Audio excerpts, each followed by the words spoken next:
এই রেসিপিটা একটু অন্যরকম কিন্তু খেতে খুবই মজা। আজকের ভিডিওতে আপনাদেরকে দেখাবো কিভাবে ছোট মাছের চচ্চড়ি রান্না করতে হয়। আর আজকে আমরা ছোট মাছের চচ্চড়ি রান্না করেছি দাঁড়া দিয়ে। প্রথমে এখানে কিছু তাজা তাজা ছোট মাছ নিয়ে নিয়েছি, আর এগুলো হচ্ছে দাঁড়া, অনেকেই ডাটা বলে থাকে, কিন্তু আমরা হচ্ছে আমাদের আঞ্চলিক ভাষায় এগুলোকে দাঁড়া বলে থাকি। আর এই দাঁড়াগুলো হচ্ছে আমাদের ক্ষেতের, একদমই কড়া কড়া ছিল দাঁড়াগুলো, খুবই তাজা। তো প্রথমেই হচ্ছে এই দাঁড়াগুলোর পাতা আমরা আলাদা করে নিব।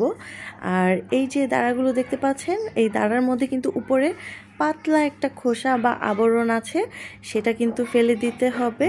ফেলে দিয়ে ঠিক এইভাবে ছোট ছোট টুকরা টুকরা করে কেটে পরিষ্কার করে নিতে হবে। তারপর যেটা করতে হবে, আসল মেইন কাজ, সেটা হচ্ছে যে আপনাদেরকে দেখিয়ে দিচ্ছি, আপনারা একটু ভিডিওতে লক্ষ্য করেন তাহলেই বুঝতে পারবেন।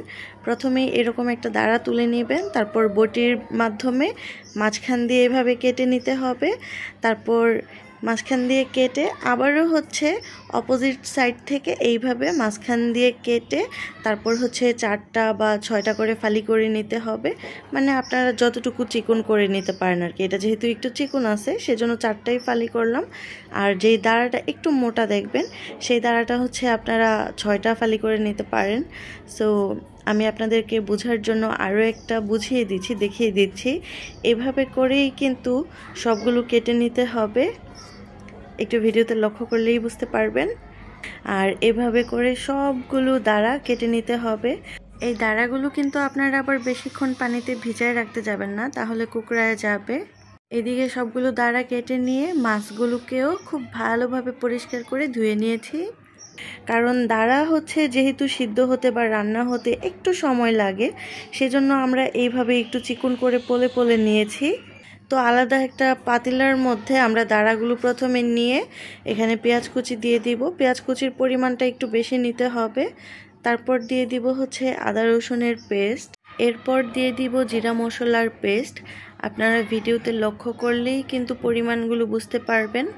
তারপর দিয়ে দিব হচ্ছে স্বাদ মতো লবণ, পরিমাণ মতো হলুদের গুঁড়ো, পরিমাণ মতো মরিচের গুঁড়ো। এখানে 1.5 টেবিল চামচ পরিমাণ হলুদের গুঁড়ো দিয়ে দিয়েছি। আর একটু ঝাল ঝাল হবে, তো এখানে আমরা কাঁচা মরিচের ফালিও ব্যবহার করব, সেজন্য গুঁড়ো মরিচটা একটু কম ব্যবহার করেছি। আপনারা তো পরিমাণগুলো লক্ষ্যই করেছেন। তারপর এখানে পরিমাণ মতো তেল দিয়ে দিয়েছি। তারপর সবগুলো উপকরণ হাত দিয়ে খুব ভালোভাবে মাখিয়ে নিতে হবে।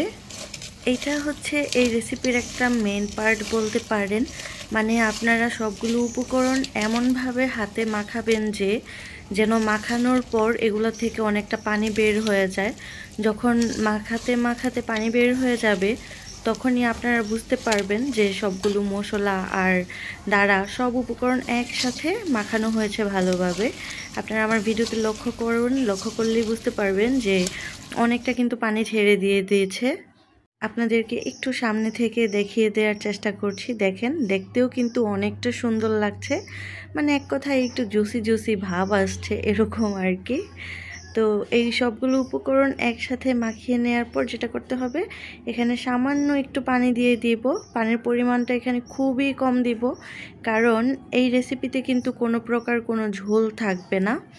আর পানি দিয়ে দেওয়ার পর ওই যে আগের থেকে মাছগুলো ধুয়ে পরিষ্কার করে রেখেছিলাম, ওই মাছগুলো হচ্ছে উপরে সুন্দরভাবে বিছিয়ে বিছিয়ে দিয়ে দিতে হবে। এই কাজটা কিভাবে করতে হবে সেটা আপনারা ভিডিওতে লক্ষ্য করলেই বুঝতে পারবেন। আর এই রেসিপিতে মাছের পরিমাণটা একটু বেশি হয়, আপনারা ভিডিওতে লক্ষ্য করলেই বুঝতে পারবেন। এখানে কিন্তু আমরা অনেকগুলো ছোট মাছ দিয়েছি, খেতে খুবই ভালো লাগে। তারপর আপনারা আবারও হাত দিয়ে একটু এরকমভাবে চেপে চেপে দিবেন, তাহলে মশলা তারপর হচ্ছে পানি, মানে সবগুলো উপকরণের সাথে মাছটা কিন্তু একদম অ্যাডজাস্ট হয়ে খুব ভালোভাবে সিদ্ধ হয়ে যাবে।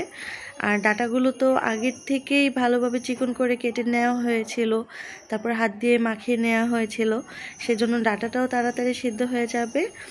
আর এখন হচ্ছে আমরা এখানে দিয়ে দিব কিছু কাঁচামরিচ ফালি করে। আমি আগেই বলেছিলাম কাঁচামরিচ ব্যবহার করব, তাতে করে খুব সুন্দর একটা স্মেল আসবে, একটু ঝাল ঝাল হবে আর খেতেও অনেক মজা।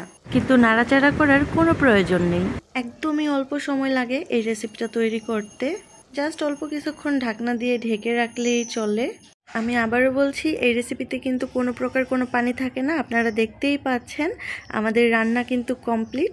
এখন হচ্ছে চুলা থেকে নামিয়ে আপনাদেরকে দেখাচ্ছি।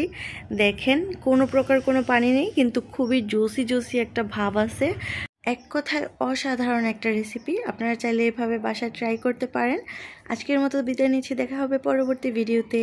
আল্লাহ হাফেজ।